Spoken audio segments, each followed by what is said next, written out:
चलिए तो दोस्तों, आज के इस वीडियो में हम जानेंगे विज्ञान के संपूर्ण विषय के बारे में, फिजिक्स, केमिस्ट्री और बायोलॉजी क्लास 10 के VVI प्रश्न के बारे में और सभी फेयर सहित पहले केमिस्ट्री, उसके बाद बायोलॉजी, उसके बाद में फिजिक्स, ये तीनों सब्जेक्ट को मैं देखने वाला हूं। तो यहाँ पर सबसे मोस्ट VVI क्वेश्चन मैं डाल रहा हूं और साथ ही हमारी नोट्स, संपूर्ण नोट्स मैं यहाँ पर डाल चुका हूं। आप यहाँ से सभी VVI क्वेश्चन भी यहाँ पर सब अलग छटा हुआ है, ताकि आपके लिए एग्ज़ाम में बेटर कर सकें, आप खुद से अपनी तैयारी गहन कर सके, अध्ययन कर सके। अगर आप नोट प्राप्त करना चाहेंगे तो आप हमसे संपर्क करें और नोट भी आप प्राप्त कर सकते। तो फिलहाल मैं बात करूंगा यहाँ पर कि जितना भी मैं नोट्स डाला हूँ उस क्वेश्चन का कंक्लूजन कुछ मैं उसका डिटेल बता देता हूँ, ताकि आप अपने एग्ज़ाम में अच्छा से बेटर से कर सकेंगे। तो पूरा मैं यहाँ पर तीनों सब्जेक्ट का फुल अध्याय दे डाला हूँ, चैप्टर वाइज। तो चलिए, यहाँ पर सबसे पहले आप लोग को एक बात कहूँगा कि जो व्यक्ति अभी तक चैनल को सब्सक्राइब नहीं किए हुए बच्चे अभी चैनल को सब्सक्राइब कर ले और अपने दोस्तों के साथ भी इसे शेयर कर दे, ताकि वो भी इसे आसानी से पढ़ पाए और बिल्कुल मुफ्त में इस नोट का लाभ उठा पाए। चलिए तो यहाँ पर शुरुआत करते हैं। चैप्टर नंबर 1 है केमिस्ट्री का हमारा, रासायनिक अभिक्रिया एवं समीकरण। रासायनिक समीकरण किसे कहते हैं? किसी रासायनिक अभिक्रिया को अभिकारकों एवं उत्पादों के प्रतीकों व रासायनिक सूत्रों का प्रयोग करके प्रदर्शित करना रासायनिक समीकरण कहलाता है।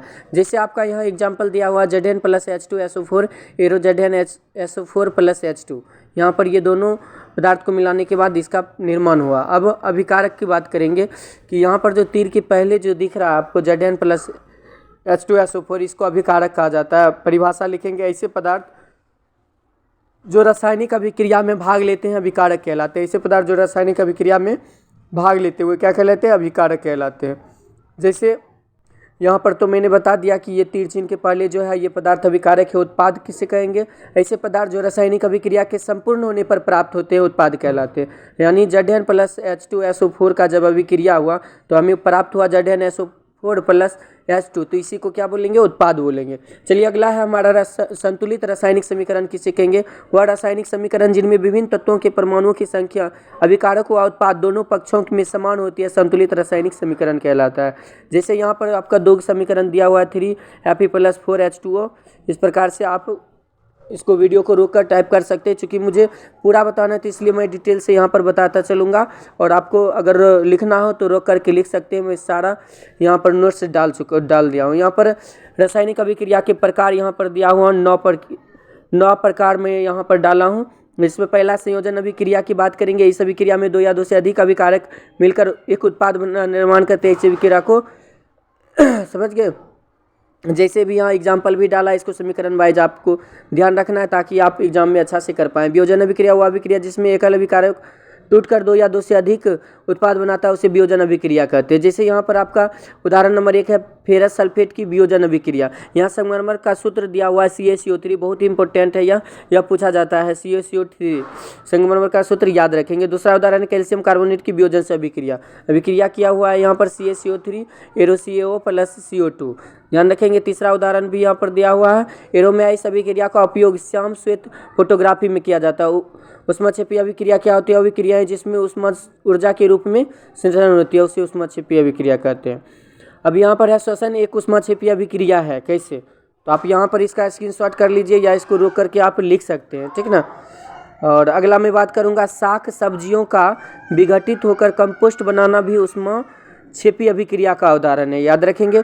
ऊष्माशोषी अभिक्रिया क्या होती है? जिन अभिक्रियाओं में ऊर्जा का अवशोषण होता है उसे ऊष्माशोषी अभिक्रिया कहते हैं। जिस अभिक्रिया में क्या होता है? ऊर्जा का अवशोषण होता है, उसे ऊष्माशोषी अभिक्रिया कहते हैं। यहाँ पर उदाहरण दिया हुआ ऊष्माशोषी अभिक्रिया किसे लिख लेंगे? अगला है विस्थापन अभिक्रिया। ऐसी अभिक्रिया जिनमें किसी यौगिक के अणु के किसी एक परमाणु अथवा समूह के स्थान पर कोई दूसरा परमाणु अथवा समूह आ जाता है, विस्थापन अभिक्रियाएं कहलाती है। समझ गए? उदाहरण यहाँ पर दिया हुआ है, इस उदाहरण को भी आप नोट आउट कर लेंगे। द्विविस्थापन अभिक्रियाएं क्या होती है? वह अभिक्रिया जिनमें अभिकारकों के बीच आयनों का आदान प्रदान होता है, द्विविस्थापन अभिक्रियाएं कहलाती है। उदाहरण यहाँ पर दिया हुआ है, इसको भी लिख लेंगे आप। अपचयन अभिक्रिया क्या होती है? ऐसी अभिक्रियाएं जिनमें ऑक्सीजन की वृद्धि हो तथा हाइड्रोजन का त्याग हो, उसे अपचयन अभिक्रिया कहते हैं। उदाहरण लिख लेंगे आप लोग। अगला है हमारा यहाँ अपचयन अभिक्रिया। ऐसी अभिक्रिया जिनमें हाइड्रोजन की वृद्धि हो तथा ऑक्सीजन का त्याग क्या होगा, उसे अपचयन अभिक्रिया कहते हैं। समझ गए। उदाहरण यहाँ पर है, आप लोग इसको लिख लेंगे। रेडॉक्स अभिक्रिया जिन रासायनिक अभिक्रियाओं में उपचयन तथा अपचयन अभिक्रियाएं साथ साथ होती है उसे क्या कहेंगे, रेडॉक्स अभिक्रिया। तो यहाँ पर साथ साथ किया हुआ है एग्जाम्पल में, तो आप इसे भी नोट आउट कर लेंगे, समझते जाएंगे। जो समझ में नहीं आएगा रोक करके दोबारा देख लेंगे, समझ में आ जाएगा। दैनिक जीवन में उपचयन अभिक्रियाओं के प्रभाव, क्या प्रभाव है। पहला है संरक्षण। जब कोई धातु अपने आसपास अम्लता आदि के संपर्क में आती है तब ये संक्षारित हो जाती है, इस प्रक्रिया को संक्षारण कहते हैं। जैसे चांदी के ऊपर काली परत, तांबे के ऊपर हरी परत चढ़ाना, लोहे पर जंग लगना, ये सब क्या है, दैनिक जीवन में उपचयन अभिक्रिया का प्रभाव है कि संचरण हो जाता है ये सब वस्तुएं। अब आगे बात करेंगे विकृत गंधिता की। क्या होता है, तेल व वसा के उपचयित हो जाने पर ये विकृत गंधी हो जाते तथा इनकी गंध व स्वाद में परिवर्तन हो जाता है। इनमें प्रतिऑक्सीकारक मिलाकर अथवा भोज्य पदार्थों को निरूपित करते हैं, तो इसको आप नोट आउट कर लेंगे। समझ गए। चूँकि मेरे पास कम समय है, मैं आपको फुल फिजिक्स केमिस्ट्री और बायोलॉजी का टोटल चैप्टर बताने वाला हूं, तो आप लोग थोड़ा सा अगर लिखना हो तो वीडियो रोक करके या बैक करके आप लिख सकते हैं। मैं थोड़ा फास्ट बता रहा हूं ताकि आप कुछ समझ भी पाएँ। ठीक है। दूसरा चैप्टर है हमारा अम्ल, क्षारक एवं लवण। अम्ल क्या होते हैं, अम्ल स्वाद में खट्टे होते हैं। अम्ल नीले लटमस पदार्थ को लाल कर देते हैं। अम्ल वे पदार्थ होते हैं जो कि जलीय विलयन में एक या अधिक H+ आयन उत्सर्जित करते हैं। ठीक है। उदाहरण यहाँ पर HCl, HNO3 उदाहरण भी पूछा जाता है ऑब्जेक्टिव रूप में, तो याद रखेंगे। कुछ प्राकृतिक पदार्थों के पाए जाने वाले अम्ल यहाँ पर दिया हुआ है जो कि ऑब्जेक्टिव टाइप में पूछे जाते हैं, तो इसे भी आप लोग नोट आउट कर लेंगे। आगे है क्षार किसे कहते हैं, तो क्षार का परिभाषा है इसको और उदाहरण दिया हुआ है, ये याद रखेंगे। यहाँ पर मूल पॉइंट दिया हुआ है, पेट की अम्लता को दूर करने में इसका उपयोग किया जाता है। MgOH मतलब ये हो गया MgOH का हॉल2, CaOH का हॉल2 मिट्टी की अम्लता को दूर करने में किया जाता है। ठीक है, इसको याद रखेंगे आप लोग। अगला है सूचक क्या होता है। ऐसे पदार्थ विलयन में अम्ल एवं क्षार की उपस्थिति को रंग परिवर्तन द्वारा गंध परिवर्तन के सूचक करते हैं, सूचक कहलाते हैं। समझ गए। सूचक के प्रकार क्या होता है, प्राकृतिक सूचक होता है और संश्लेषित सूचक। प्राकृतिक सूचक क्या होता है, वे सूचक जो प्राकृतिक स्रोत से प्राप्त किए जाते हैं उसे प्राकृतिक सूचक कहते हैं। जैसे लिटमस, हल्दी, ये सब आप ध्यान रखेंगे। उदाहरण सारे को आपने मैं बोल दिया हूँ कि मेरे पास उतना टाइम नहीं है, आपको पूरे नोट्स में दिखाऊंगा, पूरे नोट्स को मैं बताऊंगा। तो इसलिए दोस्तों आप लोग हमारे चैनल को सब्सक्राइब कर लें और साथ ही लिखना है तो इसे रोक करके या वीडियो को बैक करके आप देख सकते हैं। ठीक है। अम्लों के गुणधर्म यहाँ पर डाल दिए, बहुत ही मोस्ट VVI क्वेश्चन है। अम्लों के गुणधर्म, क्षारकों के गुणधर्म, ये क्वेश्चन पूछे ही जाते हैं। अम्लों की धातुओं के साथ अभिक्रिया, ये क्वेश्चन देखिए बहुत ही VVI है। जब अम्ल की धातु के साथ क्रिया कराई जाती है तो हाइड्रोजन गैस उत्सर्जित होती है। इस समीकरण को भी याद रखना, आपको 3 नंबर में यह पूछा जाता है निश्चित रूप से। क्षारों की धातुओं के साथ अभिक्रिया, जब क्षारों की धातुओं के साथ क्रिया की जाती है तो हाइड्रोजन गैस उत्सर्जित होती है। बहुत ही मोस्ट इंपोर्टेंट क्वेश्चन है, इसको भी ध्यान रखेंगे। धातु कार्बोनेट की अभिक्रिया अम्ल के साथ अभिक्रिया होती है, तो ये सारे याद रखना आपको। यहाँ पर इस सबको नोट आउट कर लीजिए ताकि आपको पूर्ण रूप से यहाँ पर साइंस क्लियर हो पाएगा। ठीक है। कहीं पढ़ने की कोई ज़रूरत नहीं, 1 पैसा भी खर्च होने नहीं दूंगा। आप यहाँ पर समझिए, नहीं समझ में आता है तो कमेंट में कीजिए, मैं आपको उसके टॉपिक को मैं फुल डिटेल में बताऊंगा नेक्स्ट वीडियो में। चलिए मैं बात करता हूँ आगे, अम्लों के साथ धात्विक ऑक्साइड की अभिक्रिया। तो इस प्रकार से अभिक्रिया होती है, इसको नोट आउट कर लेंगे। अगला है क्षारकों के साथ अधात्विक ऑक्साइड की अभिक्रिया। तो किस प्रकार से होती है अधात्विक ऑक्साइड की, ये भी मैं यहाँ पर करवा दिया हूँ और यहाँ पर उदाहरण है उसके नीचे, तो उदाहरण को भी आपको नोट आउट कर लेनी है। अब मैं अगला पेज की बात करूँगा। अगला पेज है चैप्टर 2 से चैप्टर 2 ही हमारा चल रहा है अम्ल, क्षारक एवं लवण में। अगला टॉपिक है हमारा तनुकरण। तनुकरण की बात करेंगे। जल में अम्ल या क्षारक मिलाने पर आयन की सांद्रता में प्रति इकाई आयतन में कमी हो जाती है, इस प्रक्रिया को क्या कहते हैं, तनुकरण कहते हैं। pH स्केल क्या होता है, pH स्केल भी यहाँ पर दिया हुआ है और इसका इसका पॉइंट है किसी विलयन में उपस्थित हाइड्रोजन आयन की सांद्रता ज्ञात करने के लिए जो स्केल काम में लिया जाता है उसे pH स्केल कहते हैं। हाइड्रोजन आयन की सांद्रता के ऋणात्मक लघुगणक को pH स्केल कहा जाता है। नोट में हमारा हाइड्रोजन आयन की सांद्रता जितनी अधिक होगी उसका pH मान उतना ही क्या होगा, कम होगा। यहाँ पर और भी पॉइंट है, ये सब याद रखेंगे, इंपॉर्टेंट है सारा। ये आपका ऑब्जेक्टिव टाइप भी बनेगा, सब्जेक्टिव भी बनेगा। विलयन के यहाँ पर pH मान दिया हुआ मोस्ट इंपोर्टेंट है, इसमें से निश्चित रूप से 1 नंबर का आपका ऑब्जेक्टिव आएगा। जठर रस 1.2, नींबू का रस 2.2, शुद्ध जल 7 होता है, रक्त का pH मान 7.4 होता है, मिल्क ऑफ मैग्नीशिया 10 होता है, सोडियम हाइड्रोक्साइड 14 होता है, हाइड्रोक्लोरिक अम्ल का 0 होता है, प्रबल अम्ल किसे कहते हैं, यहाँ पर दुर्बल अम्ल किसे कहते हैं, प्रबल क्षार किसे कहते हैं, ये सारी परिभाषा यहाँ पर डाला हुआ है। उसका उदाहरण है, उदाहरण भी याद रखिएगा, ऑब्जेक्टिव में आपको उदाहरण भी पूछ लेता है तो इस उदाहरण को भी याद रखना। अगला है अम्लीय वर्षा, वर्षा के जल की pH मान 5.6 से कम हो जाती है तो वह अम्लीय वर्षा कहलाती है। अम्लीय वर्षा का कुप्रभाव क्या होता है, अम्लीय वर्षा का मतलब क्या हानि होता है, उससे क्या होता है, ये सब यहाँ पर दिया हुआ 2 पॉइंट में आप इस पॉइंट को नोट आउट कर लेंगे वीडियो को रोक करके। अगला पार्ट है हमारा दैनिक जीवन में pH का महत्व। दैनिक जीवन में pH का महत्व क्या होता है, तो यहाँ पर जो जो महत्व होता है मैं इसको फुल डिटेल में मैं दे डाला हूँ और बहुत ही शॉर्ट है, सरल भाषा में आप इसे याद भी कर सकते हैं। अब अगला पेज में मैं देखूंगा कुछ प्राकृतिक अम्ल की बात करेंगे। तो यहाँ पर ये जो प्राकृतिक अम्ल दिया हुआ है ये आपका ऑब्जेक्टिव 1 नंबर का निश्चित रूप से रहता है, इसको आप नोट आउट कर लेंगे सभी आदमी। और उसके बाद बात करेंगे तो अगला आता है टॉपिक साधारण नमक से बनने वाले पदार्थ। साधारण नमक से बनने वाले पदार्थ क्या होते हैं, सोडियम हाइड्रोक्साइड होते हैं, इसे कास्टिक सोडा भी कहा जाता है। इसका रासायनिक सूत्र NaOH होता है। सोडियम क्लोराइड के जलीय विलयन में विद्युत प्रवाहित करने पर यह वियोजित होकर सोडियम हाइड्रोक्साइड उत्पन्न करता है, इसे क्लोर क्षार प्रक्रिया भी कहते हैं। उदाहरण के तौर पर यहाँ पर दिया हुआ है। इसका उपयोग की बात करेंगे तो उपयोग यहाँ पर डाला हुआ है। नंबर 1 बॉक्साइड के धातुकर्म में उपयोग होता है। दूसरा पेट्रोलियम के शोधन में इसका उपयोग किया जाता है। प्रयोगशाला अभिकर्मक के रूप में इसका उपयोग किया जाता है। साबुन कागज सिल्क उद्योग में इसका उपयोग किया जाता है। अब बात करेंगे विरंजक चूर्ण की। इसका रासायनिक सूत्र CaCO2 होता है। बुझा हुआ चूर्ण का सूत्र Ca का हल 2 होता है। क्लोरीन Cl2 की क्रिया से विरंजक चूर्ण का निर्माण होता है। समझ गए। उदाहरण यहाँ पर दिया हुआ, उपयोग इसका दिया हुआ है, बहुत ही इंपॉर्टेंट है, उपयोग को याद ही रखना। बेकिंग सोडा के बारे में दिया हुआ है, इसे खाने का सोडा कहते हैं। इसका रासायनिक सूत्र NaHCO3 होता है। इसका रासायनिक नाम सोडियम हाइड्रोजन कार्बोनेट है। कच्चे पदार्थों में सोडियम क्लोराइड का उपयोग करके इसका निर्माण किया जाता है। इसका उदाहरण डाला हुआ है, ये भी लिख लेंगे। इसका उपयोग दिया हुआ, तो उपयोग को आपको याद ही रखना है। समझ गए। उपयोग आपका पूछा ही जाता है। धोने का सोडा का उपयोग की बात करेंगे तो धोने का सोडा यहाँ पर लिख लेंगे परिभाषा, वो कैसे बनता है, कैसे निर्माण होता है, समीकरण याद रखना है। इसका उपयोग की बात करेंगे, इसका उपयोग कहाँ, साबुन रंग एवं कागज के उद्योग में होता है। इसका उपयोग घरों में साफ सफाई के लिए होता है। प्रयोगशाला का विकर्मक रूप में जल की अस्थायी कठोरता को दूर करने में किया जाता है। प्लास्टर ऑफ पेरिस की बात करेंगे तो इसका रासायनिक सूत्र याद रखना है, ये इंपॉर्टेंट क्वेश्चन है। जिप्सम का भी सूत्र याद रखना आपको, यहाँ पर CaSO4 × 2H2 होता है।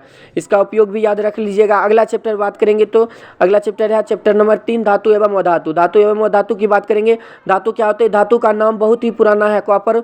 कॉपर वह पहली धातु है जिसका उपयोग बर्तनों, हथियारों तथा अन्य सामानों को बनाने में किया गया था। आजकल धातुओं का प्रयोग पुल, हवाई जहाज, रेल तथा अन्य वस्तुओं को बनाने में किया जाता है।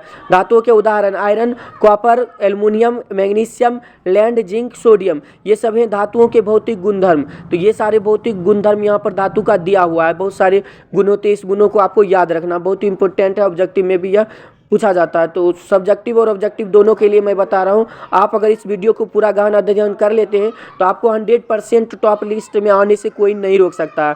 अब यहाँ पर जो दिया हुआ है, यहाँ पर मूल रूप से सब ऑब्जेक्टिव क्वेश्चन ही आपके सॉल्व है। धातु के रासायनिक, ये सारे धातुओं का दहन, ये आपको याद रखना। वह गुणधर्मी ऑक्साइड, ऐसे धातु, ये इसको याद रखना। आपको सबको नोट आउट करते चलिए आप लोग। मैं इसका डिटेल में बताऊंगा नेक्स्ट वीडियो में, जिसका आपका कमेंट आएगा बताने के लिए, मैं उसी को बताऊंगा। एनोडीकरण यहाँ पर डाला गया है। धातु की जल के साथ अभिक्रिया करने से क्या होता है, धातुओं को अम्लों के साथ अभिक्रिया करने से क्या होता है, धातुओं की धातु लवणों के साथ अभिक्रिया करने पर क्या प्राप्त होता है। तो ये सारे क्वेश्चन को आपको यहाँ पर क्लियर कर लेना है। समझ गए।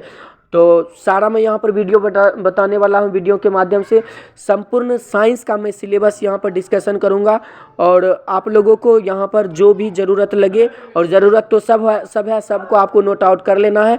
आपके एग्जाम के लिए इतना कर लीजिए, इतना आप क्लियर कर लीजिए तो 101% लाने से कोई नहीं रोक सकता। तो आपके लिस्ट में जाने से आपको कोई नहीं रोक सकता। और धातु की बात कर रहे हैं, और धातु यहाँ पर दिया गया है, धातुओं की तुलना में और धातुओं की संख्या कम है, इसको आप नोट आउट कर लेंगे। इसके जो गुण है ये भी आप नोट आउट कर लेंगे। और अधातुओं की रासायनिक अभिक्रियाएं की बात करेंगे। ऑक्सीजन के साथ अधातुओं की रासायनिक अभिक्रियाएं बंद होती है तो अम्लीय ऑक्साइड बनाती है। इस समीकरण को याद रखेंगे। और धातुओं के ऑक्साइड अम्लीय प्रकृति होते हैं एवं जल में घुलकर अम्ल बनाते हैं। अम्लों के साथ अभिक्रिया होता है तो क्या होता है, क्लोरीन के साथ अभिक्रिया होने पर हाइड्रोजन से अभिक्रिया होगी तो क्या होगी।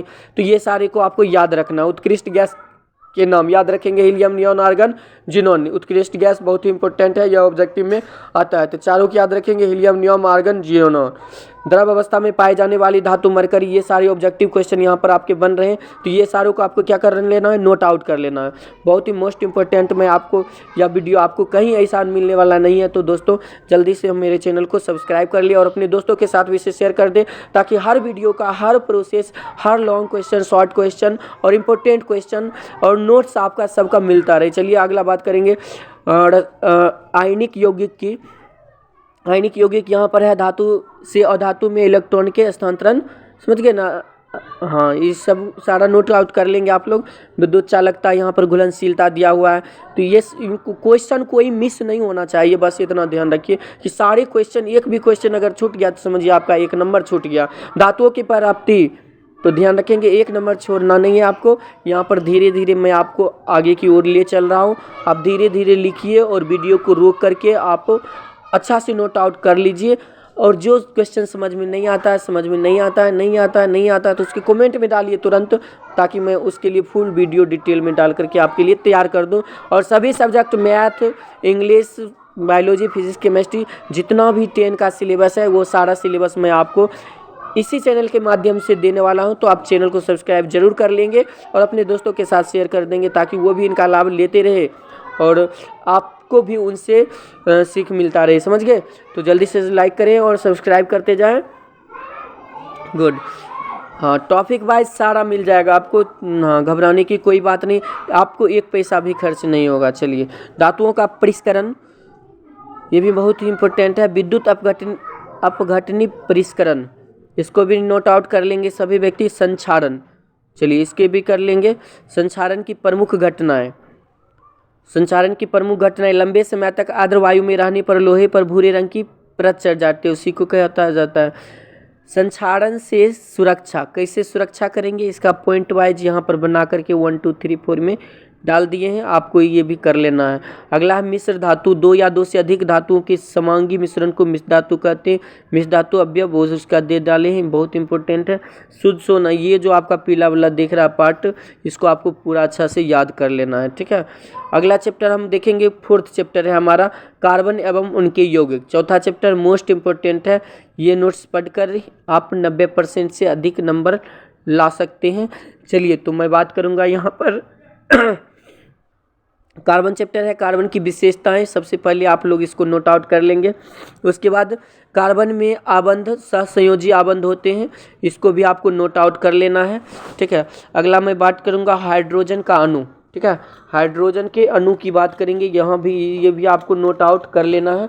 सारे आपको नोट आउट करना है, छोड़ना तो किसी को नहीं है। तो आप यहाँ पर कर लीजिए नोट आउट। अब क्लोरीन का अणु की बात करेंगे, तो यहाँ भी आपको क्या करना है, सारे नोट आउट करते रहना, ठीक है। अब देखिए आगे टॉपिक आपको मिल रहा होगा यहाँ पर, नाइट्रोजन का अणु, ठीक है। आगे देखिए, सारे देखते जाइए आप लोग, और इसको वीडियो को रोक करके आप क्या करना है, आपको नोट आउट कर लेनी है, ताकि आप इसको याद अच्छा से कर पाएंगे। और जो टॉपिक समझ में नहीं आएगा उस टॉपिक को हमें दे पाएंगे और मैं आपको उसका फुल डिटेल दे दूंगा, ठीक है। उसको मैं समझा दूंगा एक वीडियो के माध्यम से। कार्बन के अपर रूप यहाँ पर दिया हुआ है, हीरा के बारे में फुल डिटेल है। हीरा के बारे में आपको पूर्ण जानकारी रखना है, एग्जाम के लिए बहुत ही महत्वपूर्ण है। अगर आप अपने बोर्ड की तैयारी अच्छी प्रकार से करना चाहते हैं तो आप संपर्क करेंगे हमसे। और हमारी संस्था आपको हॉस्टल फ्री प्रोवाइड करवाती है, तो ये बात ध्यान रखेंगे। अगर किन्हीं स्टूडेंट को, आपके भाई को भी करना है, दोस्तों को करना है, तो हमारी संस्था हॉस्टल फ्री प्रोवाइड करवाती है। सिर्फ कोचिंग शुल्क लगेगा और आप यहाँ पर रह कर के तैयारी कर सकते हैं, ठीक है। तो आप ध्यान रखेंगे इन बातों को। ये सारे टाइप को आप नोट आउट कर लीजिए और अपने दोस्तों के साथ भी इसे शेयर करना ना भूलेंगे दोस्तों। हाँ, तो ध्यान रखेंगे। चलिए बढ़ते जाते हैं हम लोग। पूर्वलग्न का निर्धारण, ये सारे टाइप्स आपके क्लियर होने चाहिए। अनुलग्न का निर्धारण, एल्केन श्रेणी, राइट, एल्काइन श्रेणी। एल्केन का नामकरण, देखिए मोस्ट इम्पोर्टेंट क्वेश्चन, नामकरण के क्या नियम हैं, कैसे किया जाता है, प्रतिस्थापियों का अंकन, तो ये सारे आपको नोट आउट कर लेनी है, ठीक है। महत्वपूर्ण ये प्रतिस्थापी का यहाँ पर सिंबल डाला हूँ, इसको याद रखेंगे आप लोग। सूत्र बनाने में समझने में मदद मिलेगी इससे भी, और ये पूछे भी जाते एग्जाम में। मेथेन, एथेन, प्रोपेन, ब्यूटेन, इस सूत्र को भी याद रखेंगे, संरचना भी याद रखेंगे इनका। एल्कीन का नामकरण कैसे किया जाता है, इनको भी आपको ध्यान रखना है, याद रखना है। नामकरण के क्या नियम हैं, इस नियम को भी आपको कम्प्लीटली कर लेना है। अब आगे मैं बात करूँगा, यहाँ पर मैं सारा सूत्र भी दे डाला हूँ। उस यह सूत्र भी पूछा जाता है, तो इसको भी आप लोग सीख लेंगे। नहीं सीख पाते हैं, नहीं समझ में आ रहा तो आपको बताया मैं कि कमेंट कीजिए, ताकि मैं आपको उसका डिटेल दे सकूँ। तो चलिए आगे देखेंगे हम लोग। यहाँ पर चैप्टर नंबर फोर्थ का थर्ड पार्ट यहाँ पर देख रहे हैं, समझाती है श्रेणी क्या होती है। तो याद रखेंगे आप लोग, यौगिकों की ऐसी श्रृंखला जिनमें कार्बन श्रृंखला में स्थित हाइड्रोजन को एक ही प्रकार का कार्यात्मक समूह परिस्थिति स्थापित करता है, समझाती है श्रेणी कहलाती है। अगला क्वेश्चन है समझाती है श्रेणी। उसके बाद कार्बनिक यौगिक की नाम पद्धति, इसको भी कर लेना। उसके बाद नामकरण के नियम, ये सारे पॉइंट, हैलोजन और इनके उदाहरण, एल्कोहल, ठीक है, बहुत इम्पोर्टेंट है। एल्डिहाइड, उसके बाद कीटोन, तो इसका उदाहरण जो दिया हुआ है प्रोपेन, ब्यूटेनॉल, यह पूछा जाता है। सूत्र भी पूछा जाता है, ये सारे आपको कर लेना है, ठीक ना। अगला है हमारा यहाँ पर कार्बनिक यौगिक के रासायनिक गुणधर्म। तो कार्बनिक यौगिक के रासायनिक गुणधर्म, पहला गुणधर्म है दहन, तो इसको कर लेना है सबको। अगला है ऑक्सीजन, ऑक्सीकरण, ठीक है, ऑक्सीकरण और ऑक्सीकारक, बहुत इंपॉर्टेंट है ऑक्सीकारक और ऑक्सीकरण। अगला यहाँ पर आपका दिख रहा है संकलन अभिक्रिया। इस अभिक्रिया में असंतृप्त हाइड्रोकार्बन को पैलोडियम अथवा न्यूक्लियन जैसे, ये सभी को कर लेना है। उसके बाद प्रतिस्थापन अभिक्रिया, मोस्ट इम्पोर्टेंट क्वेश्चन है, इसका समीकरण भी याद रखना है प्रतिस्थापन का। अगला चैप्टर है हमारा फोर्थ का ही कुछ महत्वपूर्ण कार्बनिक यौगिक के बारे में यहाँ पर मैं लिखा हूँ, जिसके बारे में पूछा जाता है, बहुत इम्पोर्टेंट है। आपका सारी टॉपिक वैसे इम्पोर्टेंट है, साथ ही मैं जो ज़्यादा इम्पोर्टेंट है उसमें ज़्यादा मैं स्टार्ट दिया हूँ। यहाँ पर इनको सूत्र था, ये इसको कर लेना है। एथेनॉल के रासायनिक गुणधर्म, दहन हो गया, पोटेशियम परमैंगनेट के साथ अभिक्रिया इसका। उसके बाद आगे है एथेनॉइक अम्ल से क्रिया, ठीक है, इसको भी कर लीजिएगा। सोडियम से क्रिया, सारे इसको नोट आउट कर लीजिए, एक झलक सब देख लेना है इसको। एथेनॉइक अम्ल के भौतिक गुणधर्म, ये सारे 3 पॉइंट में है, इसको याद कर लेना है। एथेनॉइक अम्ल से रासायनिक गुणधर्म, क्या रासायनिक गुणधर्म, क्षारक के साथ अभिक्रिया, कार्बोनेट एवं हाइड्रोजन कार्बोनेट से अभिक्रिया, ठीक है। उसके बाद है साबुन और अपमार्जक। साबुन क्या है, अपमार्जक क्या है, इसको ध्यान रखेंगे आप, यहाँ पर यह क्लियर कर लेंगे आप लोग। अगला हाँ, साबुन और अपमार्जक महत्वपूर्ण टॉपिक है यह, और नोट है यहाँ पर साबुन का, इसको भी कर लेंगे। अपमार्जक, और इस अपमार्जक के बारे में यहाँ पर दिया गया वो सब लिख लेंगे। मिसेल, साबुन जैसे होते हैं, ठीक है। हाँ, उसके बाद इस सूत्र को भी याद रखना है। और यह हो गया जल स्नेही का भाग, जल विरोधी का भाग, तो इसको याद रख लेना, इसको बना लीजिएगा आप लोग। साबुनों को शोधन क्रिया किस प्रकार से होती है, ये दे दिया हूँ। उसके बाद अगला है ये उसका साबुन का ही यह वर्णन है संपूर्ण। तो यह आपका लॉन्ग क्वेश्चन के टर्म है, इसको पॉइंट वाइज याद रखेंगे, ठीक है। उसके बाद 5वां चैप्टर आपका स्टार्ट होता है यहाँ से, तत्वों का आवर्त वर्गीकरण। तत्वों का आवर्त वर्गीकरण बहुत ही महत्वपूर्ण है आपके लिए। 5वां चैप्टर से भी बहुत सवाल आते हैं, अव्यवस्थित को व्यवस्थित करना। उसके बाद है डॉर्नी-राइन का अतिरिक्त नियम। अगला टॉपिक यहाँ पर आपको दिख रहा है, कुछ महत्वपूर्ण तत्व यहाँ पर दिए हैं, इनको ध्यान रखना है, ठीक है। आगे है न्यूलैंड्स का अष्टक नियम। न्यूलैंड्स के अष्टक नियम भी महत्वपूर्ण है, ये भी नोट आउट कर लेंगे। न्यूलैंड्स के अष्टक नियम के दोष, क्या दोष थे इस अष्टक नियम के, वो भी लिखा हुआ है। आगे है मेंडलव की आवर्त सारणी, बहुत इंपॉर्टेंट क्वेश्चन है, आवर्त सारणी भी पूछा जाता है, नोट आउट करेंगे। मेंडलीव की मूल आवर्त सारणी क्या थी? आवर्त के बारे में ये सारी बातें दिया हुआ है पॉइंट वाइज, याद रखेंगे। इस नोट्स को भी कर लेंगे। आगे आपका यहाँ पर मेंडलीव की पहला पॉइंट है तत्वों का व्यवस्थित अध्ययन, उसके बाद तत्वों के गुणों का अध्ययन, आगे नए तत्वों की खोज, उसके बाद संदेहपूर्ण परमाणु द्रव्यमानों का सुधार, मेंडलीव की आवर्त सारणी की सीमाएं, हाइड्रोजन का स्थान, ये सारे पॉइंट्स क्लियर रखेंगे। उसके बाद दुर्लभ मृदा तथा ट्रांस यूरेनिक तत्वों का स्थान, मेंडलीव की ये सारी दी गई विशेषताएं हैं। अक्रिय गैसों का स्थान, क्या दोष था उसका, उसकी बात कर रहे हैं। अक्रिय गैस उत्कृष्ट गैस, इसको याद रखेंगे। समस्थानिकों का स्थान क्या था, यह ध्यान रखेंगे। क्या गलत क्या सही, ये ध्यान रखेंगे। अगला है आधुनिक आवर्त सारणी क्या है। तो आधुनिक आवर्त सारणी को भी आपको पूर्ण पॉइंट याद रखना है, ऑब्जेक्टिव भी इससे बनेंगे, तो इसलिए इसको सारे पॉइंट वाइज ध्यान रखेंगे। आधुनिक आवर्त सारणी के लाभ, क्या लाभ है आधुनिक आवर्त सारणी से, इसको भी ध्यान रखना। और आधुनिक आवर्त सारणी की कमियां, उसमें क्या कमी है। और आधुनिक आवर्त सारणी की प्रवृत्ति में पहला है संयोजकता को आप लोग याद रखेंगे। अगला है परमाणु आकार जो था उसका, वो परमाणु के आकार से परमाणु की त्रिज्या का पता चलता है, क्योंकि नाभिक के केंद्र से इलेक्ट्रॉन युक्त उसकी दूरी होती है। ठीक है, इसको लिख लेंगे सब आदमी। अगला है धात्विक एवं अधात्विक गुण। आधुनिक आवर्त सारणी में धात्विक और अधात्विक गुण और उनके नोट, ये सारे पॉइंट भी याद रखेंगे। अब शुरू होता है बायोलॉजी का प्रथम अध्याय, जैव प्रक्रम। तो दोस्तों अभी तक चैनल को सब्सक्राइब नहीं किए तो सब्सक्राइब कर लेंगे और अपने दोस्तों के साथ शेयर कर देंगे। ये सारे पॉइंट लिखेंगे पहला चैप्टर से। आप JMS ऑनलाइन साइंस स्कूल से संबंधित यह नोट्स तैयार की गई जो पढ़ रहे हैं। दोस्तों आपको 10 के सभी नोट्स इसी तरह इस माध्यम से आपके प्राप्त होंगे और 12 के भी नोट्स आपको दिए जाएंगे।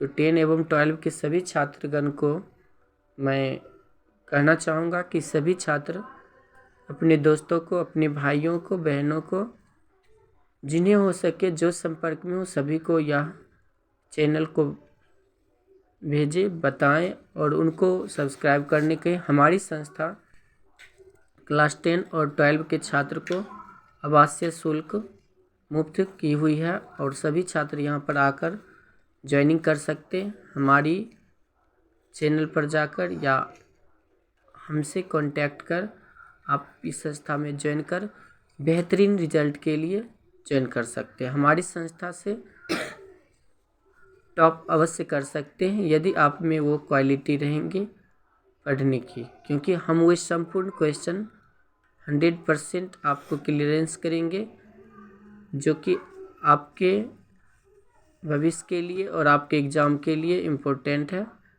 तो एक भी क्वेश्चन का कोई पॉइंट मैं नहीं छोड़ूंगा। और ख़ास बात यह है कि आप जितना पढ़ना चाहेंगे, जैसे पढ़ना चाहेंगे, वैसे हम पढ़ाने के लिए हम सभी शिक्षकगण, हमारी टीम आपके साथ जुड़े रहेंगे। तो एक बार अवश्य संपर्क करेंगे 75 41 84 32 75 पर। साथ ही डेमो क्लास करके ज़रूर अपने आप को यहाँ पर जोड़ने का प्रयास करेंगे। तो आगे यहाँ पर दिख रहा है मानव पाचन तंत्र। पाचन तंत्र के निम्न 2 रचनाओं से बना हुआ है। आहार नाल, पाचक ग्रंथियाँ। आहार नाल की विशेषताएं हैं, याद रखनी है इसको। प्रमुख अंग भी ध्यान रखना है इनका। पहला पार्ट आता है मुख, ग्रसनी, ग्रासनली, अमाशय, छोटी आंत, बड़ी आंत। सारी पॉइंट वाइज ध्यान रखना। हमारे आंत में अम्ल की भूमिका और है पाचक एंजाइमों के कार्य। इसके बाद यकृत के कार्य, ये सभी कार्यों को याद रखना है। श्वसन के प्रकार, वायवीय श्वसन क्या होते हैं और इनका डिटेल आपको ध्यान रखना है। आगे इसके बाद अवायवीय श्वसन, ऑक्सीजन की अनुपस्थिति में होने वाले श्वसन को अवायवीय श्वसन कहते हैं।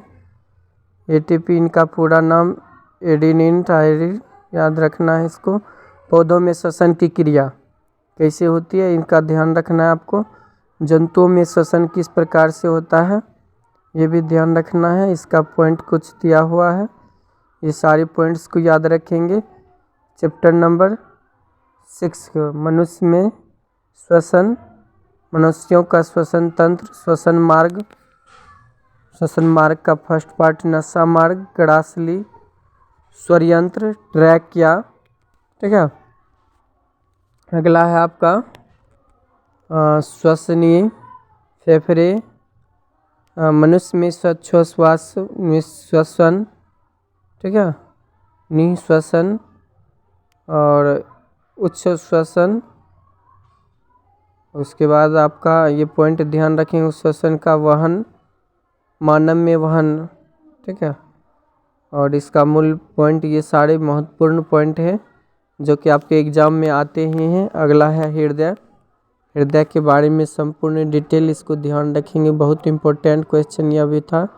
परिसंचरण तंत्र और परिसंचरण तंत्र का 3 प्रकार, रक्त हृदय रक्तवाहिनिकाएँ, रक्त के 2 प्रकार, प्लाज्मा रुधिर कणिकाएँ, प्लाज्मा 55% और रुधिर कणिकाएँ 45% होती हैं।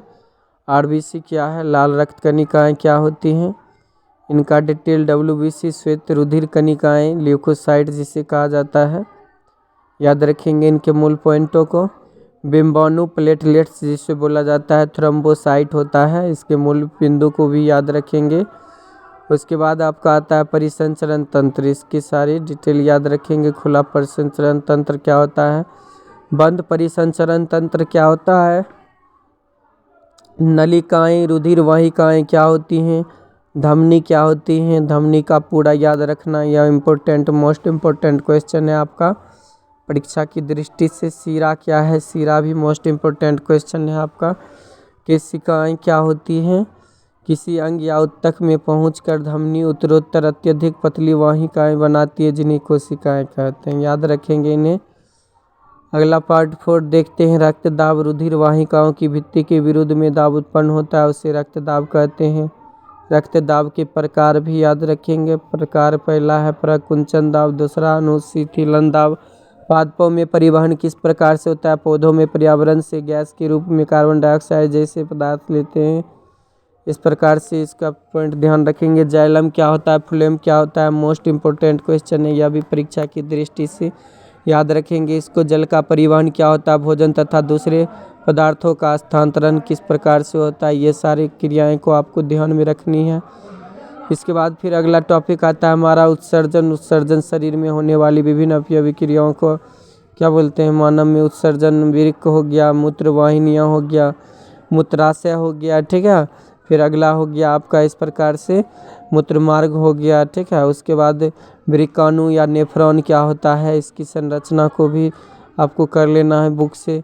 कृत्रिम वृक्क क्या है, अपवहन क्या है, इसको भी याद रखेंगे आप लोग। इसके बाद अगला आपका आ जाता है पेज पादपों में उत्सर्जन, पादप में कैसे होते हैं उत्सर्जन की क्रियाएं, ठीक है। इसके बाद फिर मैं बात कर रहा हूँ आगे आपका जो है सो ये हाँ तो चैप्टर नंबर 7, ठीक है, वहाँ तक मैंने टोटल एक मैं करवा दिया। चैप्टर नंबर 7 है नियंत्रण एवं समन्वय। तो इसमें क्या होता है, नियंत्रण समन्वय, नियंत्रण क्या होती है, समन्वय क्या होती है, ठीक है। पार्ट 1 है ये आपका। और नियंत्रण बहुत ही इम्पोर्टेंट, नियंत्रण समन्वय एक साथ पूछा जाता है। उद्दीपक, पर्यावरण में परिवर्तन जिनके प्रति जीव प्रतिक्रिया दिखाते हैं और सक्रिय रहते हैं उद्दीपक कहलाते हैं, पॉइंट को भी ध्यान रखेंगे। तंत्रिका तंत्र, तंत्रिका उत्तक, तंत्रिका कोशिका तथा न्यूरॉन की संरचना ये याद रखेंगे। न्यूरॉन की संरचना आप बुक से डायग्राम में याद रखेंगे।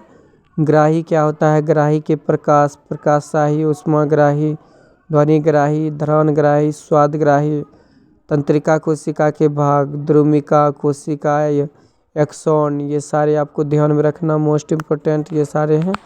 तंत्रिका कोशिका के प्रकार, संवेदी तंत्रिका कोशिका, प्रेरक तंत्रिका कोशिका, बहुध्रुवी तंत्रिका कोशिका के कार्य, इसको याद रखना है। ये बहुत ही मोस्ट इम्पोर्टेंट क्वेश्चन है।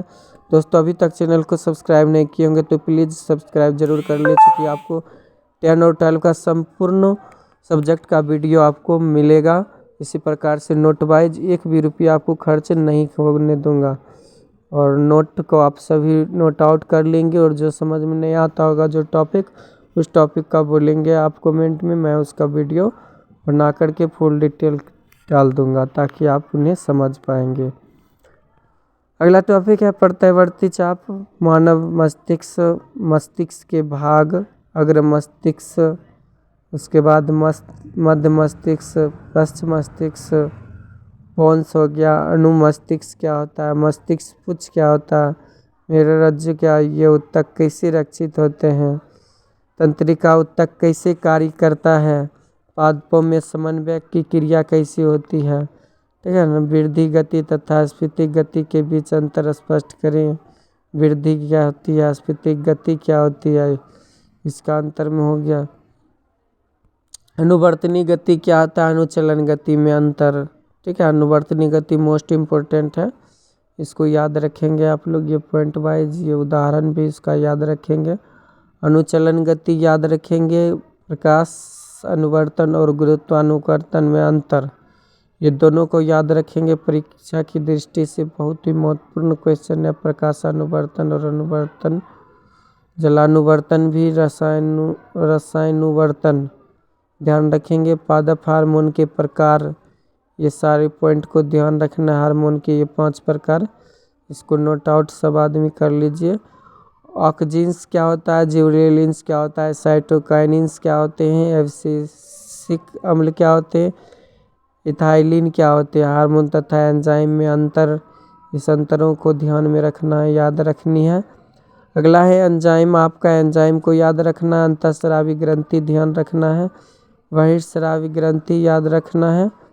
इसके बाद अगला पार्ट आ जाता है आपका, हाँ अगला पेज देखते हैं हम लोग। मानव शरीर में पाई जाने वाली अंतःस्रावी ग्रंथि एवं उनमें स्रावित हार्मोन, पीयूष ग्रंथि वृद्धि हार्मोन होते हैं, एंटी डायूरेटिक हार्मोन होते हैं, ACFH होते हैं, FSH होते हैं। दूसरा है थायराइड क्या है, अग्नाशय क्या होती है, ध्यान रखेंगे। अधिवृक्क ग्रंथि क्या होती है, ठीक ना। उसके बाद अंडाशय है, विरसन हो गया, ये सारे को आपको ध्यान रखना है। इसके बाद मैं बात करूँगा आगे, तो अगला है आपका चैप्टर नंबर 8 से आ जाता है, ठीक है। चैप्टर नंबर 8 से जीव जनन कैसे करते हैं, जनन चैप्टर से आपका जीव जनन कैसे करते हैं। और पहला टॉपिक हो गया आपका जनन, ठीक ना। इनके 2 प्रकार होंगे, लैंगिक जनन और लैंगिक जनन।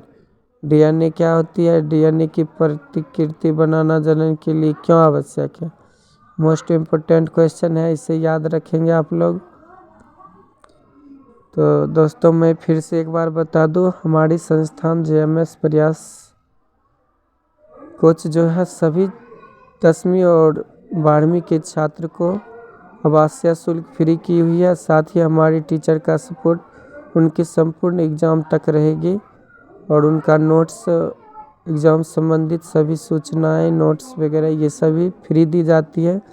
जल्द ही क्लास ज्वाइन करें और अपने मित्रों को, अपने दोस्तों को, अपने भाई बहन को इस संस्था के बारे में बताएं।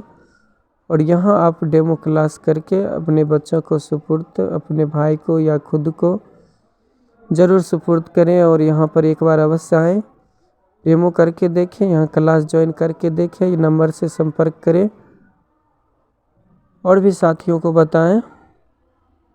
तो आगे है, हो गया अगला एक लिंगी पुष्प समझेंगे, उभयलिंगी पुष्प, इसे भी नोट आउट कर लेंगे। अगला फिर इस प्रकार से आता है हमारा, स्त्री केसर पुष्प के केंद्र में स्थित होते हैं, ठीक है। पुष्प के विभिन्न भाग एवं उनके कार्य, बाह्य दलपुंज क्या होते हैं, दलपुंज क्या होते हैं, पुंकेसर क्या होते हैं, स्त्री केसर क्या होते हैं, ठीक है। इसको याद रखेंगे सभी चैप्टर के नोट से के लिए आपको संपर्क करना है। ये नंबर पुराना वाला था, अभी न्यू संपर्क करेंगे हम लोग 7541843275 पर, ठीक है ना। और साथ ही अपने दोस्तों को और भाइयों को या किन्हीं छात्रों को 10 और 12 के किसी सब्जेक्ट की तैयारी के लिए भी आप इस नंबर पर संपर्क करके हमारी कोचिंग में ज्वाइन कर सकते हैं और संपूर्ण रूप से हॉस्टल की व्यवस्था मुफ्त ले सकते हैं और आपको टॉप करवाने का लक्ष्य हमारा पूरा हो पाएगा और आप भी अपने लक्ष्य को अचीव कर पाएंगे, क्योंकि मैं आपका हर वो हेल्प करूंगा जो आपकी सफलता की ओर ले जाएगी। हम सारी टीम आप लोगों के लिए हमेशा तत्पर रहते हैं, वो भी 12 घंटा के अलावे 24 घंटे हर शिक्षक के संरक्षण में रहेंगे आप, और हर प्रकार की वो सुविधाएं दी जाएगी जो हॉस्टल में आपको दी जाती है। तो आप घबराएंगे नहीं, कहीं भी हैं, चाहे जितना भी नॉर्मल है या जितना भी हायर स्टूडेंट है, सभी के लिए एक बेहतरीन प्लेटफॉर्म हमारे संस्थानों के द्वारा क्रिएट किया हुआ है। तो संपर्क करें और मिलें हमसे, ठीक है। चलिए, तो ये सारे नोट्स को मैं बता रहा हूँ कि आप रोक लेंगे और देखेंगे, अपने दोस्तों के साथ भी इसे शेयर करेंगे, ठीक है। और हमेशा ध्यान रखेंगे कि पेशेंस सबसे बड़ी बात होती है। पेशेंस रखिए, हमारे चैनल के साथ बने रहिए।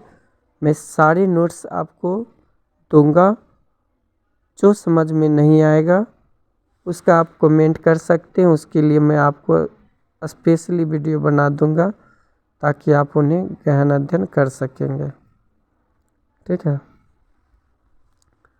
यहाँ पर अब अगला चैप्टर यहाँ पर चल रहा है हमारा इस नोट्स का, बायोलॉजी का मोस्ट इम्पोर्टेंट चैप्टर यह चल रहा है, मेंडल द्वारा मटर के पौधे का चयन क्यों किया गया। मेंडल के वंशागति के नियम, पहला था प्रभाविता का नियम, मोस्ट इम्पोर्टेंट है, ये सब एग्जाम में पूछे ही जाते हैं। पृथक्करण का नियम, ठीक है। अगला है स्वतंत्र अपव्यवहन का नियम, और फिर आगे है मेंडल का योगदान, क्या योगदान था, ठीक। और इस प्रकार से इस पॉइंट को ध्यान रखना है, ऑब्जेक्टिव भी बनते हैं इनसे। मनुष्य में लिंग निर्धारण किस प्रकार से होती है, इसको ध्यान रखना है। नोट इनके याद रखेंगे, इनके लिंग निर्धारण के नोट क्या हैं। उपार्जित लक्षण क्या होते हैं, उपार्जित लक्षणों के गुण क्या हैं। आनुवांशिक लक्षण क्या होता है, आनुवांशिक लक्षणों के गुण क्या हैं। जाति उद्भवन क्या होता है, इसको भी याद रखेंगे। आगे है आपका जाति उद्भवन का कारण क्या है, आनुवांशिक विचलन, भौगोलिक विचलन, प्राकृतिक वर्ण क्या होते हैं। आनुवांशिक विचलन का कारण डीएनए में परिवर्तन, गुणसूत्रों में परिवर्तन होता है। विकास एवं वर्गीकरण, ठीक है। ये सब समजात अंग बहुत ही इम्पोर्टेंट क्वेश्चन है। समजात अंग, समरूप अंग, अंतर भी पूछा जाता है। जीवाश्म क्या हो गया, याद रखेंगे इसको। फिर आगे चलते हैं हम लोग, ये सारे पॉइंट वाइज ध्यान रखेंगे। विकास के चरण, आँख का विकास किस प्रकार से होता है, इनको भी ध्यान रखेंगे। और साथ ही आप याद रखेंगे प्लेनेरिया में अति सरल आँख होती है, ठीक है। पंखों का विकास किस प्रकार से होता है, मानव विकास क्या है, मोस्ट इम्पोर्टेंट क्वेश्चन है। अगला 10वां चैप्टर वह है आपका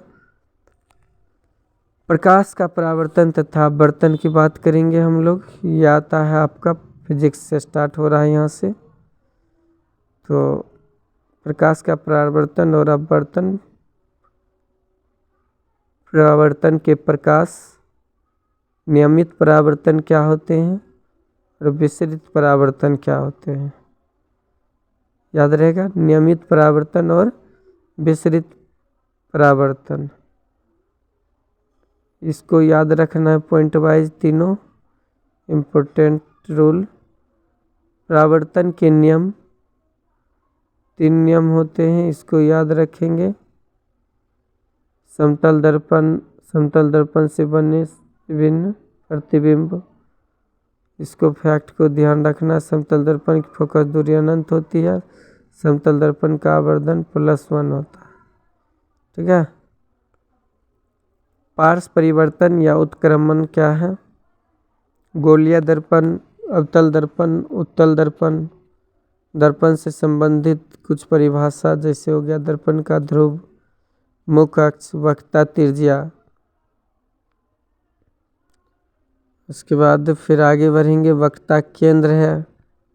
फिर आगे बढ़ेंगे हमारा मुख्य फोकस, फोकस दूरी, द्वारक। उसके बाद आपका गोलीय दर्पण संबंधित विभिन्न पद को याद रखेंगे। अगला चैप्टर आता है प्रकाश का परावर्तन तथा अपवर्तन। अवतल दर्पण में प्रतिबिंब बनने की स्थितियाँ।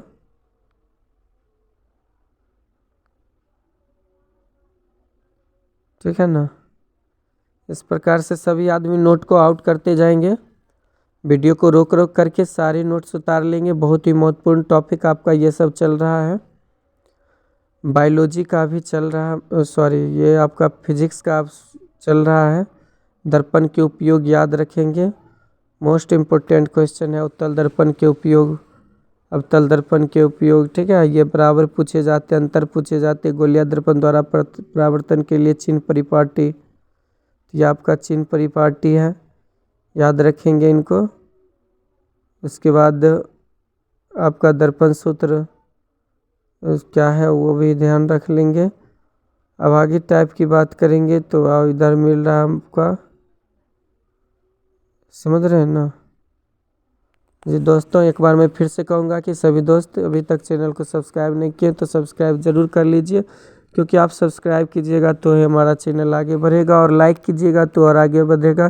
तो लाइक करना ना भूलें, अपने दोस्तों के साथ शेयर कर दें, उन्हें भी बताएं इस संस्था के बारे में और इस नोट्स के बारे में, इनकी फुल जानकारी दें, और उन्हें भी बोले ये देखें, देख करके इनका लाभ उठाए, सब्सक्राइब करें और अपने दोस्तों के साथ वो भी शेयर कर दें, ताकि अधिक से अधिक यह वीडियो फैल सके और सभी स्टूडेंट जिनको भी आवश्यकता है क्लास करने की, गरीब स्टूडेंट, उसे फ्री में भी सेवा दिया जा रहा है यहाँ पर।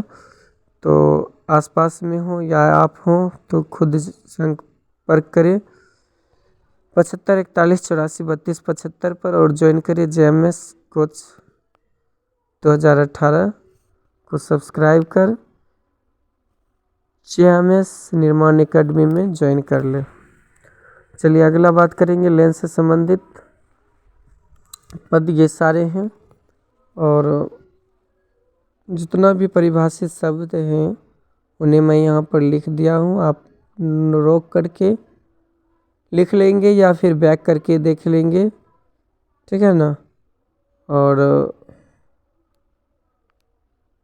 हमेशा ध्यान रखेंगे कि मैं आपके एग्ज़ाम के लिए चाहे यहाँ पढ़े या ना पढ़े, आपकी सेवा के लिए मैं हमेशा आपके लिए तैयार हूँ। आप बस कमेंट में हमें बताएं कि आपको क्या चाहिए, क्या दिक्कत है, पढ़ने में क्या परेशानी आ रही है। सभी का सॉल्यूशन लेकर के मैं आपको तुरंत अगले वीडियो में प्रस्तुत होऊंगा, या फिर आप कॉल कर संपर्क करें और अपनी समस्या का, पढ़ने की कठिनाइयों का समाधान पाएं।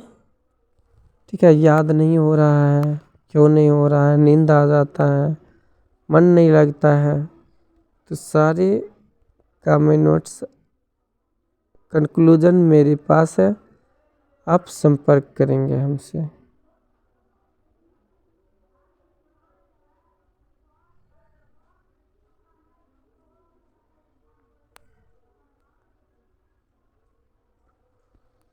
आप लोग नोट आउट कर रहे हैं ना? हाँ करते जाइए नोट आउट। बहुत ही मस्त मस्त क्वेश्चन आपका ये चल रहा है। इम्पोर्टेंट संवेदन क्षमता मोतियाबिंद बहुत इम्पोर्टेंट क्वेश्चन है। दृष्टि दोष तथा उनका संशोधन कैसे होता है, दृष्टि दोष के प्रकार हो गया यहाँ पर। ठीक है। निकट दृष्टि दोष, दीर्घ दृष्टि दोष, जरा दृष्टि दोष, दोष उत्पन्न होने के कारण क्या हैं, ठीक है, और इसका निवारण क्या है, उपाय क्या है, ये सब पूछा जाता है। दीर्घ दृष्टि दोष इसके उत्पन्न होने के कारण और उपाय निवारण कैसे होता है, ठीक है ना। और फिर आगे बात करेंगे अगला चैप्टर 11 की, तो मानव नेत्र, समझ गए ना। हाँ, सभी आदमी इसको करते जाइएगा, किसी को घबराना नहीं है, संपूर्ण मैं कराऊंगा। तो आप बने रहेंगे सिर्फ मेरे साथ, तो मैं आपको ले जाऊंगा। वो कहते हैं पाना है वो मुकाम, जो मुकाम अभी बाकी है, ठीक है ना। आप चलिए मेरे साथ, अभी वो मुकाम बाकी है, जिस मुकाम पर ले जाने के लिए तरसते हैं, तो वो मुकाम को हमें पाना होगा, और पाकर ही रहेंगे, कोई दिक्कत नहीं होगा। सभी आदमी इतना ध्यान रखिए कि आपको क्या करना है, क्या बनाना है, राइट, गुड, ठीक है ना। हाँ तो बच्चों जल्दी से लाइक करेंगे, लाइक पर लाइक मारिए और अपने दोस्तों को फैलाइए। व्हाट्सएप ग्रुप पर चैटिंग से, बातचीत करके, मैसेंजर से, हर प्रकार से सपोर्ट करने की कोशिश करें, ताकि मैं आपको बेहतर से बेहतर और भी मेहनत करके तैयार करवा दूँ। समझ रहे हैं ना। हाँ, किसी प्रकार की कोई परेशानी नहीं हो रहा है, तो ध्यान रखेंगे। गुड। अगला चैप्टर है 12वां विद्युत। विद्युत चैप्टर बहुत इम्पोर्टेंट क्वेश्चन है, यह एग्जाम में 10 से 15 नंबर का निश्चित रूप से रहता है, समझ गए ना। हाँ, किसी को कोई परेशानी नहीं होने दूंगा, राइट। और किसी के मन में कोई डाउट लगे तो कमेंट में ज़रूर बताएंगे प्लीज़, ताकि मैं, जी हाँ, निश्चित रूप से।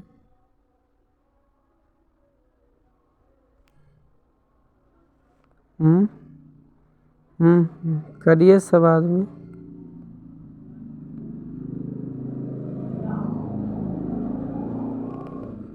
जी, मैं मोस्ट इम्पोर्टेंट यहाँ पर डाल रहा हूँ ये सब सिंबल, इसको भी याद रखना है। चैप्टर नंबर 12 से चल रहा है हमारा विद्युत। निश्चित रूप से आप 95% प्लस मार्क्स ला पाएंगे। मात्र इस नोट्स की तैयारी कर ली अच्छी प्रकार से, कहीं से कोई दिक्कत नहीं रहनी चाहिए, रटा हुआ नहीं होना चाहिए, ठीक है। और आगे मैं बात करूँगा तो ध्यान रखेंगे आप सभी आदमी। गुड।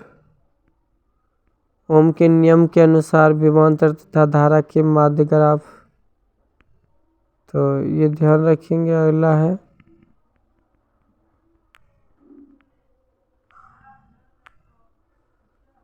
जी हाँ, मोस्ट इम्पोर्टेंट सारे क्वेश्चन दे रहा हूँ, घबराना नहीं है, बस सब के सब बना करके आना है, अंदर में कुछ नहीं होने वाला है। आप एक बार बस ठान लो तो बस आपकी ही जीत होगी। मन के हारे हारा, मन के जीते जीत। मन को अगर जीत में बना लियो, जीत में संघर्ष करोगे, तो निश्चित रूप से वह क्या हो जाएगा, सफल हो पाएगा, ठीक है।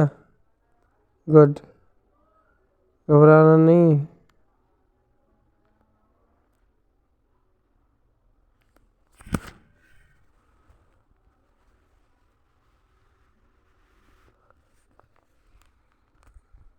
सब आदमी करते जा रहे हैं, रोक रोक करके इसको नोट आउट कर लेंगे। मेरे पास अगर विशेष टाइम, ज़्यादा टाइम लेता, अगर ज़्यादा समझाता, तो वीडियो बहुत लंबा हो सकता था, 4 घंटा भी हो सकता था। इसलिए मैं इसको शॉर्ट में एक बार पूरा नोट में बना दिया। अगर आप लोग इसे लाइक कर शेयर कर देंगे और विशेष फैलाएंगे, तो मैं डिटेल में भी बताने का प्रयास करूँगा। जो टॉपिक आप लोग कमेंट में अधिक से अधिक डालेंगे तो ज़रूर दोस्त इसे सब्सक्राइब कर ले, लाइक कर ले और शेयर भी कर दे अपने दोस्तों के साथ। व्हाट्सएप ग्रुप, ठीक है, इंस्टाग्राम, और उसके अलावे आप स्टेटस लगा सकते हैं। इसके अलावे आपके पास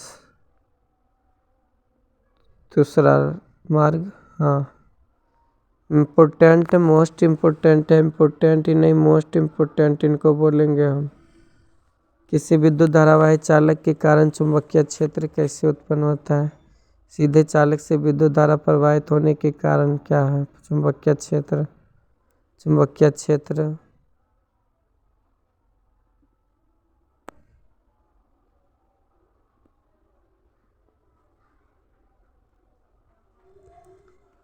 हाँ दोस्तों, आप लोग करते जाइए। आपके लिए मैं धीरे धीरे नोट्स को आगे बढ़ा रहा हूँ। मात्र परिनालिका वाला क्वेश्चन एक रहता है, एक याद रखना होगा। सारे का आपको प्रैक्टिस कर लेना है। नोट आप भी बना लीजिए इस प्रकार से जैसे मैं बनाया, हाँ, तब जा कर के आपको लिए हेल्पफुल रहेगा। राइट।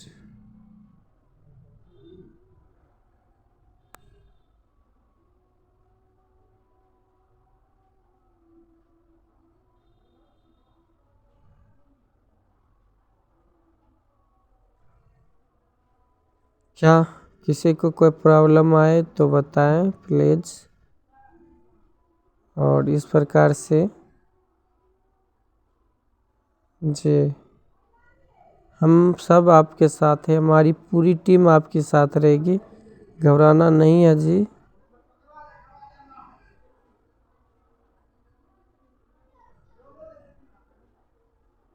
घबराना नहीं है किन्हीं को कि इतना बड़ा कैसे होगा। सब कुछ होगा, करने से सब कुछ होगा। राइट।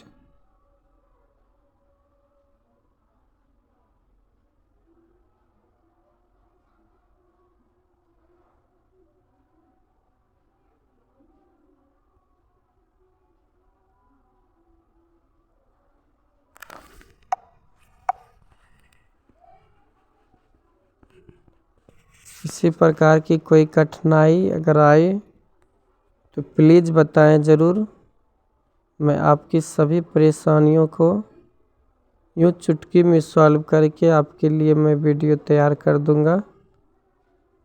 तो सब्सक्राइब ज़रूर कर लेंगे ताकि आपको संपूर्ण टाइप्स प्राप्त होता रहे और आगे की सोच क्या होनी चाहिए, किसकी तैयारी करना है, क्या उचित है क्या नहीं है, वो सब मैं बताऊंगा।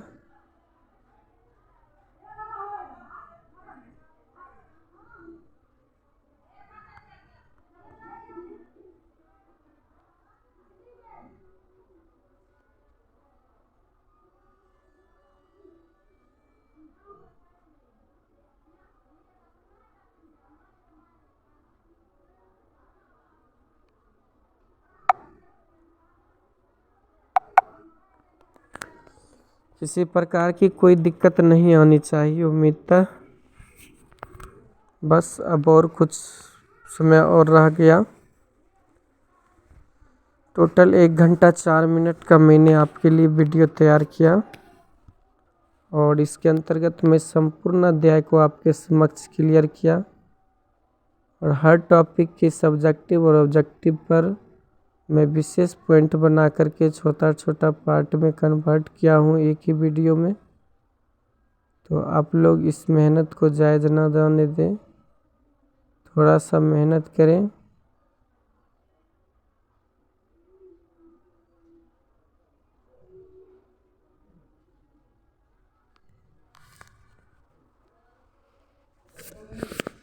जी दोस्त, जल्दी से सब आदमी अपने दोस्तों को भी शेयर कर दे। समुद्रों से कार्य, ज्वारीय ऊर्जा क्या होता है, तंत्र तरंग ऊर्जा क्या होता है, मोस्ट इम्पोर्टेंट है आपका ये बस। महासागरीय तापीय ऊर्जा क्या होते हैं? भूतापीय ऊर्जा क्या होते हैं? पृथ्वी के आंतरिक भाग में स्थित पिघली चट्टान, ये सभी होते हैं। नाभिकीय ऊर्जा, इनके दो प्रकार, नाभिकीय विखंडन और संलयन। ठीक है, मोस्ट इम्पोर्टेंट है आपका यह भी। नाभिकीय विखंडन क्या होता है, नाभिकीय संलयन क्या होता है, ठीक है ना। और फिर आगे, जी हाँ, ध्यान में रखेंगे सभी स्टूडेंट। हम सभी टीम आपके साथ रहेंगे, तो दोस्तों ज़रूर अपने आसपास में बताएं और शेयर करें ताकि वो सभी बच्चे भी लाभ उठा पाए।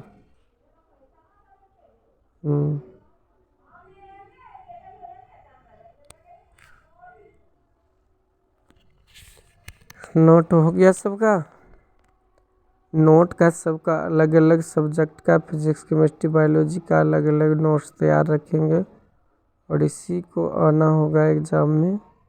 संपूर्ण सिलेबस मैंने आपको प्राप्त करवाया, वो भी मात्र 1 घंटा 4 मिनटों 5 मिनटों में, ठीक है।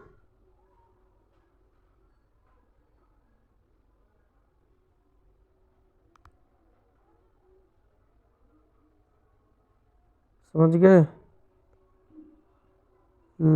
नोट आउट कर लेंगे। इस प्रकार से हमारा आज का वीडियो यही नोट्स तक समाप्त हो जाएगी। और दोस्तों मैं फिर से कहूँगा कि आप मेरे चैनल को सब्सक्राइब कर लें, नहीं तो बाद में आप पछता सकते हैं, क्योंकि आपके लिए मैं सिर्फ 11, 12 और 10 के लिए, ओनली फॉर 10, 12 बोर्ड वाले एग्ज़ाम के लिए मैं वीडियो डालूँगा और सभी सब्जेक्ट का वीडियो दूंगा, chapter wise, notes wise, topic wise, PVI, subjective objective सारे करवा दूंगा ताकि आपको परेशानी नहीं हो, आप आसानी से ये सब कर पाएंगे। ठीक है, प्राकृतिक संसाधनों का प्रबंधन चैप्टर है।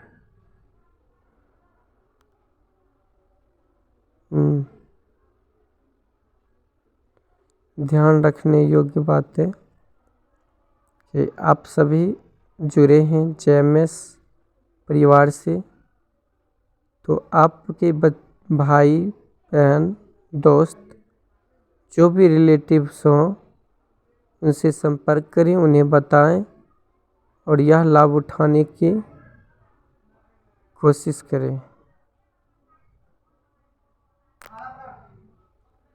ठीक है, तो दोस्तों एक बार ज़रूर लाइक कर लेंगे, अभी तक सब्सक्राइब नहीं किए तो सब्सक्राइब भी कर लेंगे, दोस्तों के साथ शेयर भी कर देंगे ताकि हमारी वीडियो फैले और आपके टारगेट को, खुद की टारगेट को अचीव कर आपके टारगेट को पूरा कर दें। ठीक ना, तो इस प्रकार से संपूर्ण सिलेबस आपका यहाँ पर क्लियर हुआ।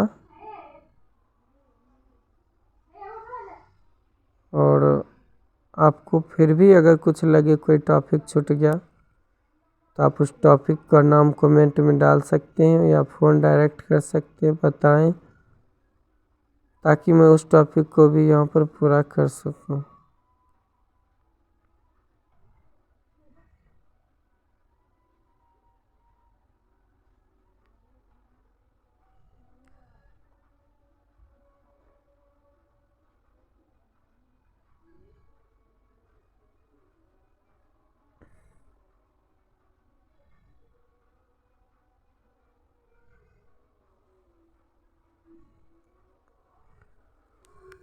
ठीक है दोस्तों, इसी के साथ अब इस वीडियो को मैं यहीं पर स्टॉप करूँगा।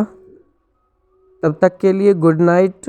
और एक बार फिर से मैं कहूँगा कि आप अपने दोस्तों को, भाइयों को, बहनों को और अपने सभी संबंधियों को बताएं और इस संस्था से जुड़ने के लिए कहें, इस चैनल से जुड़े ताकि वो इनका लाभ उठा सके। ठीक है, इस प्रकार से हमारी वीडियो समाप्त हुई। और दोस्तों एक बार बोलिए, सभी आदमी अभी से प्रण कीजिए कि हमें मेहनत करके सफल होना है और टॉप की लिस्ट में आना है, तो आपको उससे कोई नहीं रोक पाएगा। इसी के साथ मैं अपनी वीडियो को यहीं पर विराम करूंगा और इसी के साथ जय हिंद, जय भारत।